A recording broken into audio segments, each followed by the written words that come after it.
Welcome back to the Bible's Art, and in this video, we're going to talk about 10 bits of wisdom. Okay, so I want to start a new series, and I just sort of keep a list of lessons I've learned, little bits of wisdom, I think. And when I get to 10 of them, I'm just going to make a video. So these are going to be very random, and they can concern everything from faith to family to work or anything. And so here they go. Number one, work as hard at conversation with your children as you do at your job. Okay, so I always find myself, I'd go to work and you'd really invest in really working your work, and then you'd be tired, you would come home, and then it's easy to be or whatever. It's bro, this is you're their world, especially if you homeschool. We homeschool our kids. And so it's this is their world, and you're their father, and they're your world, and you need to work harder than you do at your job. And so it's I start to pray and try to get myself into be okay, now you're entering and you're coming home, and you don't want to end your day. It's oh no, this is starting. This is starting when you get home, and work really hard at conversation. Think about good questions. Okay, the next two are about conversational patterns when you get older. Here's the first one. When you get older, don't talk about the weather so much. It doesn't matter. Unless you're a farmer or something, no one cares about the weather. Then the third one is that when people get older, they have a tendency to they're telling you a story about something, and then they will spend too much time focusing on the particulars of that story. And so it'll be you're telling me a story about, let's say, baseball or something. You'd be oh yeah, it was back in, I was a sophomore in college, or was I a junior? Okay, yeah, because I had Dr. Peterson, and that was the third time, and you're oh my gosh, don't do this. So no one cares about the times or the places or anything. Only the details about the story. I said this for a long time, and then I found myself doing it with an intern I have, so don't do that. Fourth is use improv rules in all your conversations unless you shouldn't. Okay, so many of you are probably familiar with improv rules, and just the main one is yes and. So whenever you're in an improv scene and you're supposed to, they say something and you're supposed to sort of affirm it and then add something to it. So you're moving forward, you're pushing the scene or the conversation forward.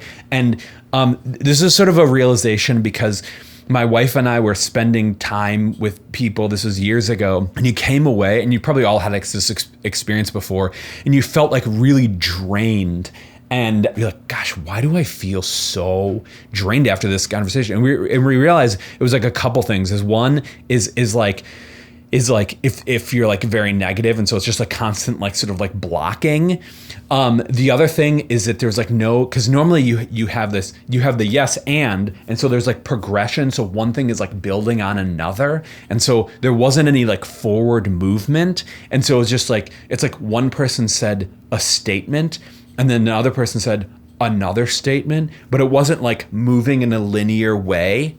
It was just here's a statement, and here's a statement, and here's a statement. So you had all this cognitive effort of okay, I gotta say something else now. And there wasn't there was no rolling ball of the conversation, right? And the other thing is asking questions, learning how to ask good questions of other people. Now I said you should use improv rules unless you shouldn't. And that's obviously, you don't want to affirm everything anyone is saying, because having differences of opinion is interesting. And so sometimes you can't do that. Number 5, if you have any freedom in your job, use that to learn hard things. Okay, here's what I mean. Normally in every job, it's not completely packed from 1 second to another. Is there going to be a little swishing room, right? Where it's you have let's say 16 hours to complete this task, and you can complete it in 14. And so you have 2 extra hours. And a lot of times it's easy to throw away that time, but that stuff compounds, and you can learn just an enormous amount of stuff if you're I'm always gonna learn hard things, whatever's the hard way to do this, to automate something or whatever it is, spend that time to learn something and learn hard. 6, if your friends have babies, hold them. This is probably more for the males, but I find that like when people have babies, especially their first one, but even more when they have more babies, you'll go over and you spend time with them, and like people like won't hold them. Like they're holding these babies all the time, and they're very tired, and it's like and like sometimes people think, oh, like, well, I don't know, they're kind of, maybe they're like weird about other people holding their babies. Like most of the time that's not true. So just like go hold the babies and just be like, hey, can I hold your babies? And do it for like a long time, not for like a few seconds. Parents love that. Okay, number 7, if your friends have kids, like have a relationship with them. Okay, so I find something really, really annoying that people, when they have other kids, and let's say, you know, they get to like talking age or whatever, like the parents' friends engage like almost nothing with their kids. And I'm like, they're a person. Like, why don't you talk to them? And I have a friend, and he was really good about like engaging with my son, and he got him like a whittling book, and he like loved that book, and he would like ask him questions, and he loved that, and that's like a great relationship. And so I don't know why people don't have like normal relationships with their friends' kids, because that's wonderful. 8, learn to ask questions and learn to be genuinely interested in other people's lives. This is something my mother taught me, and she's like extremely good at asking questions of people. And it's just like shocking how few people, tons of people don't even ask questions, and the people that do, you have like a few stock questions. But it's like consider the other person like a book and a story, and just like completely envelop yourself in this person's life and try to like figure out and be like, okay, so when this one, like, and really get into it. People feel very loved when you do it, and it can actually be like super, super interesting. And if you learn to do that, it's really fascinating, because you're like, oh wow, this person is like really interesting, but you got to learn the skills about how to like ask the questions and work your way in there and become genuinely interested in other people's lives. 9, I'm not sure if this is like a piece of wisdom. It's more of like an observation. When people eat something or consume something very expensive, like caviar or something like that, here's the way to tell whether they actually like it or not. If they don't like it, they will describe the food. So they'll say like this, people eat caviar, and they'll be like, oh wow, it's very salty. Or they'll say, it's very buttery.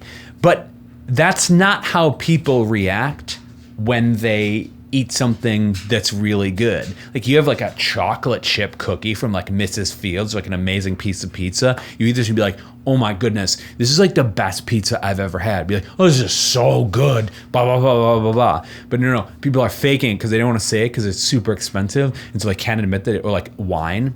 And so they'll just be like, oh, it's very like oaky. They don't like it. Number 10, cake is a second tier dessert.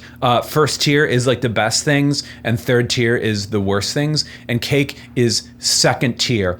And in conjunction with this, Mexicans have it right with cake. See, here's the problem with American cake. The cake part is too dry. And so the Mexicans came in and they said, hey, we need to add moisture and sweetness to the cake part, and out pops tres leches, which is infinitely superior to American cake. And so it's just wrong. Cake is a tier 2, and every cake should become a tres leches cake.